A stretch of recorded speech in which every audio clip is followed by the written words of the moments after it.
Dando continuidade aqui, a gente criou os pacotes no Get, né? Já está instalado aqui o Entity Framework, o Entity Framework Core, o Entity Framework SQL, o Entity Framework Tools e o Swagger, que já veio instalado por padrão, né? Agora eu vou dar início aqui à modelagem da aplicação. Para isso, eu vou adicionar uma pasta aqui na raiz do projeto, botão direito no projeto, Add, New Folder, e aí eu vou chamar essa pasta de Models, e dentro dessa pasta eu vou criar a classe aluno, eu não vou me estender muito em questão de modelagem, tá, gente? Não vou fazer uma modelagem muito complexa para a gente ganhar tempo, senão daqui a pouco a gente fica o dia inteiro aqui fazendo modelagem, né? Então, vou fazer uma modelagem bem simples, vou criar aqui o aluno, turma, vou adicionar outra classe aqui, professor, e vou criar a classe A. Então, eu vou criar aqui uma propriedade bem básica mesmo, tá? Vou fazer aqui um aluno D, usando aquele conceito, né, de D para a chave primária. Aí eu vou aproveitar a sugestão do Visual Studio 22 aqui. Só vou trocar aqui os nomes, data de nascimento. Vou criar aqui date time, data de nascimento. Vou criar um e-mail, telefone e endereço. Não vou nem entrar no mérito de o que o endereço pode se tornar, né? Que senão a modelagem do endereço já dá uma tese aí de pós-graduação tranquilo, né? Então, vou parar aqui nesses carinhas, tá? Aí aqui em disciplinas, eu vou criar um ID e uma descrição. Na tabela de professor, eu vou copiar aqui a tabela de alunos e a tabela de turmas.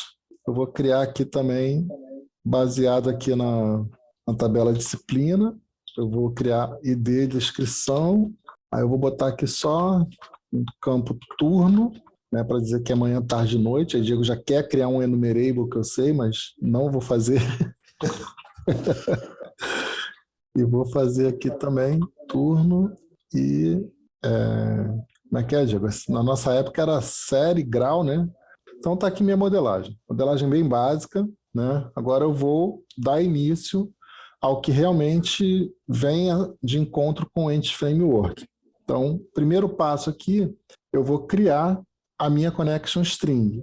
Então, dentro do app7.json, eu vou criar uma nova chave, que eu vou chamar de connection strings. Nota aí que ele até já dá a sugestão aqui para mim, né? E aí eu vou dar o nome da minha connection string. Esse nome, ele vai ter muito a ver com a estrutura que o Entity Framework vai trabalhar.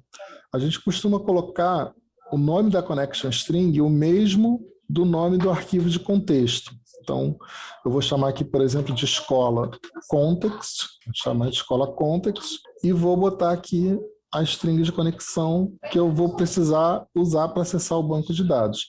E como é que eu vou chegar nessa string de conexão? Fala aí, Diego. Essa é a hora que o cara acessa o site lá na Connection Strings. Exatamente. Vamos de novo lá no connectionstrings.com, né? O nosso cérebro não é feito para guardar essas coisas, não. A gente tem que usar a lógica dele, o poder de processamento, né? Armazenamento tem internet aí para... Aí eu vou botar aqui, ó, SQL Server, cadê você? Ó, SQL Server. Vou utilizar a estrutura do .NET Framework e vai ser para o banco de dados na versão 2019, que está aqui, ó, SQL 2019.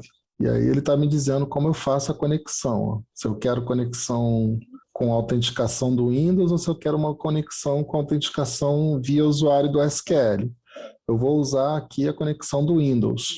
Então, peguei a estrutura, colei, e aí agora eu só tenho que trocar aqui qual é o meu servidor e qual é a minha base de dados. Então, meu servidor, eu estou usando o localDB, que tem essa estrutura aqui, ó, localDB, barra invertida, aí usei 2 vezes a barra invertida, porque eu estou dentro de um arquivo JSON, né, então não posso usar uma string complexa aqui, né? E o nome do meu banco de dados, MSSQL localDB. E o nome da minha base, que eu vou chamar, que eu já chamei, na verdade, de escola.db. Então, nota aqui no banco de dados, no SQL, eu já tenho a minha base criada aqui, ó, escola.db, e as minhas tabelas estão vazias, eu não tenho nenhuma tabela criada, o banco de dados está limpinho, está que nem consciência de bebê, né? Só o que eu tenho criado realmente é o banco de dados. Eu já vou até consertar aqui o DB, né?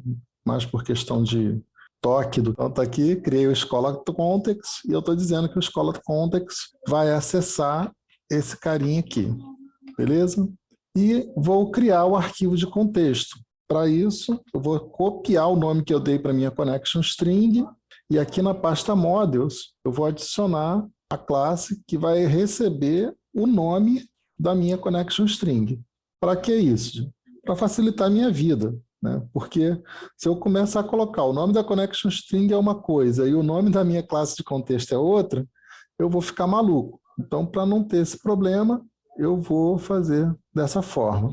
E agora, adicionando aqui o princípio básico do arquivo de contexto. O que é o arquivo de contexto? O arquivo de contexto, ele vai herdar a classe dbContext do Entity Framework, que é responsável por toda a manipulação de dados do Entity Framework. Quer dizer, quando a gente usa um ORM, a gente está adotando a filosofia que a gente chama do não me faça pensar. A roda já foi inventada, acesso a banco de dados existe desde que a programação foi criada, e alguém teve a brilhante ideia de fazer uma biblioteca pública para que eu não tenha trabalho escrevendo script de banco de dados, né? Então, no Entity Framework, isso aqui foi chamado de dbContext. Então, dbContext é uma classe do framework, Entity Framework, que tem toda a parte de manipulação de banco de dados. Então, eu vou colar aqui de uma estrutura que eu já tenho pronta, tá? Estou herdando aqui os dbContext, só tenho que adicionar as referências.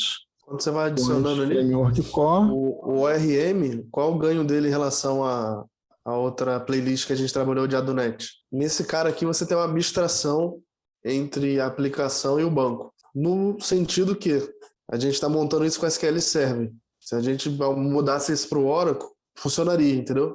Exato. Ele faria abstração, ele estaria no meio fazendo o deparo de tudo que a gente fez ali, né, de todas as funções que a gente utilizou para gravar, para ler dados. Ele ia converter isso para uma SQL, para qualquer cenário que fosse compatível. Então, é uma das vantagens. Né?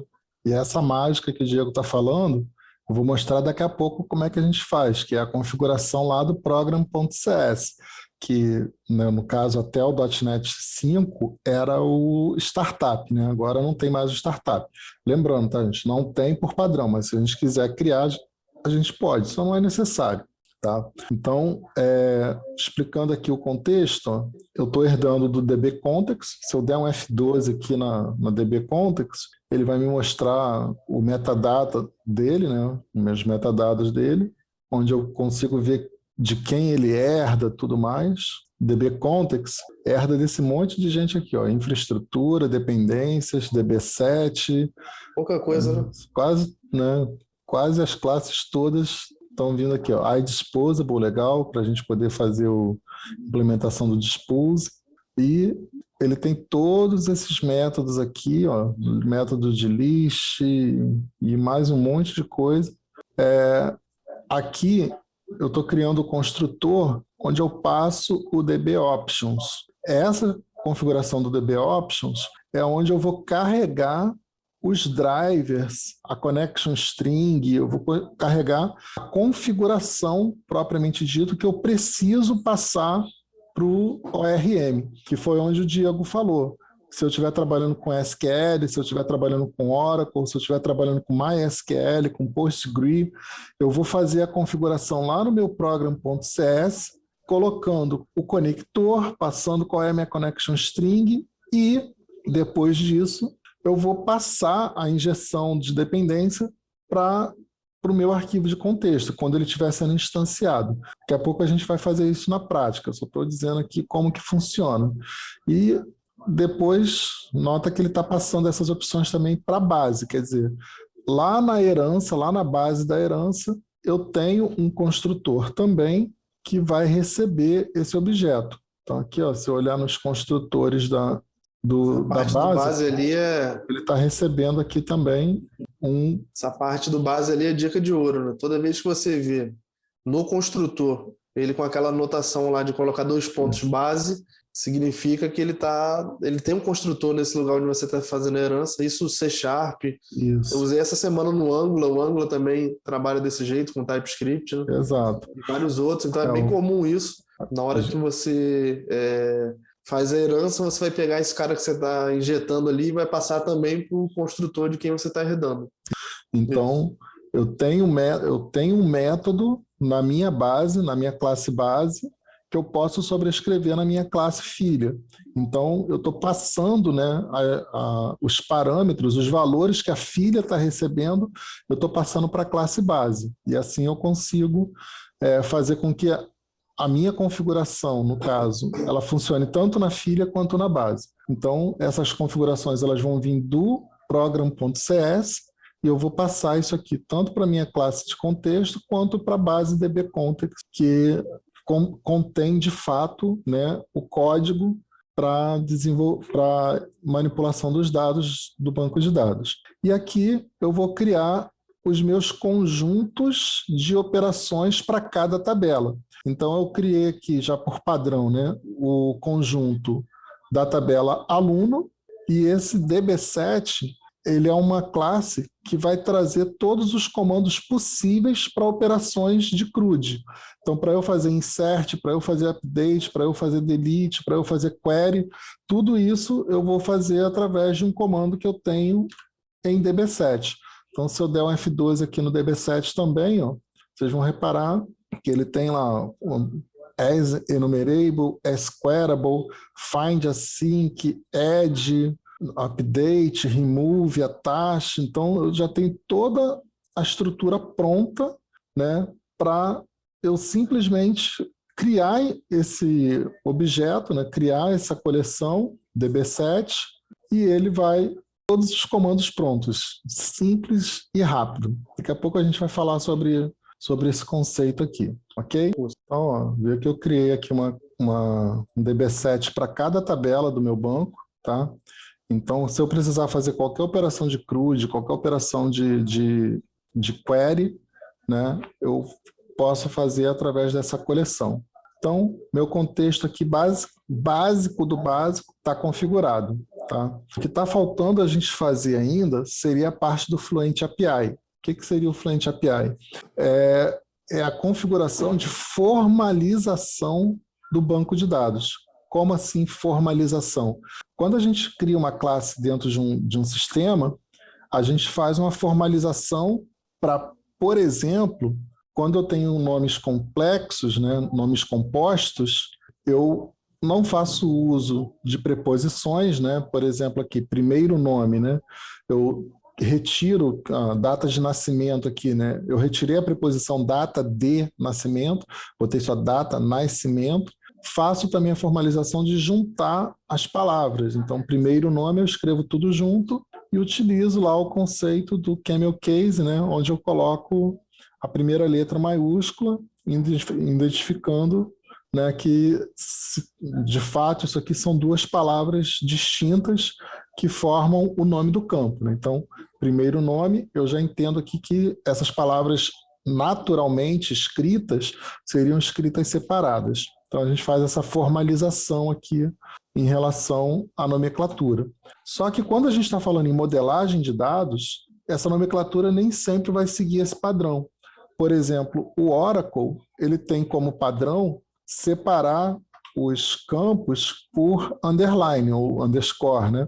Então, o Fluent API, ele faz exatamente essa normalização do que está no meu banco com o que está na minha aplicação. Eu tenho duas formas de fazer esse Fluent API.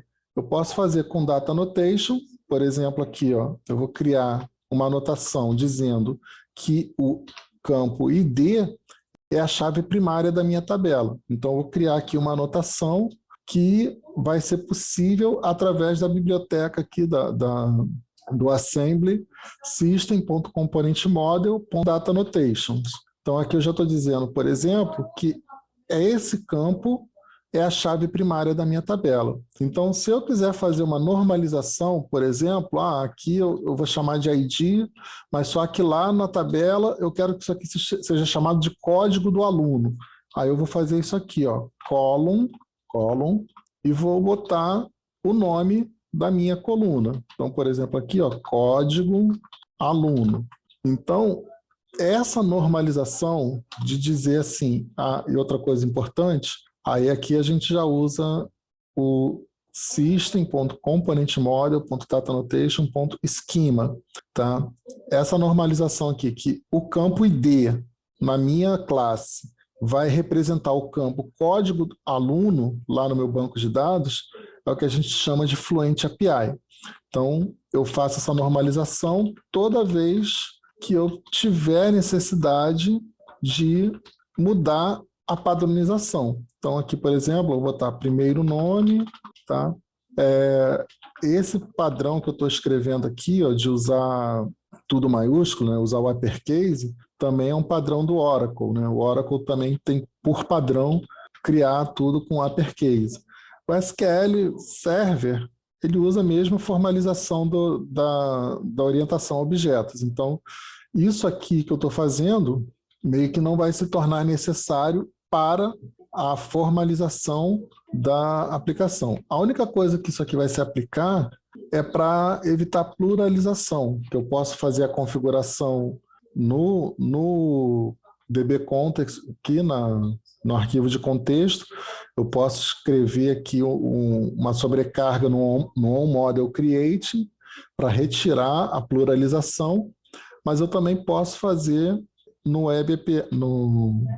Fluent API, fazer essa formalização também. Então, por exemplo, eu quero dizer aqui, ó, que a minha tabela, né, vai se chamar aluno. Se eu não fizer isso daqui, o Entity Framework ele vai pluralizar automaticamente a tabela para mim. Então, eu estou dizendo aqui que a minha tabela vai ser aluno, no singular. Aqui eu vou tirar o column, tá? Não vou precisar dessa configuração aqui, eu quero que se chame ID mesmo, eu quero que se chame primeiro nome mesmo. Só coloquei aqui o exemplo para a gente entender como é que funciona o Fluent API. Tá? Posso botar restrições, por exemplo, aqui eu vou botar um string length para dizer qual é o limite de tamanho do meu campo. O primeiro nome eu quero que o limite seja 60. Aí vou fazer a continuação aqui, sobrenome, vou botar 80, data de nascimento. Eu posso botar um format aqui, que é o display format, se eu quiser botar só letra maiúscula, mas por enquanto eu vou deixar a configuração padrão. E-mail também eu posso determinar aqui um tipo de dados específico, né, que vai aceitar só e-mail. Telefone se é requerido também. ou não, né? Tem muito recurso ali no Data Annotation. Por exemplo, aqui eu vou botar aqui nome e sobrenome são obrigatórios. Então eu vou botar aqui, ó, required. O que isso aqui vai influenciar lá no meu banco de dados? Eu estou dizendo que lá no meu banco de dados, esse campo aqui não pode ser nulo, né? Quando a gente cria a tabela no campo, a gente diz se a tabela pode ser nula ou não. Então, eu vou fazer essa configuração aqui para o nome e para o sobrenome. Para a data de nascimento, também quero que ela seja requerida.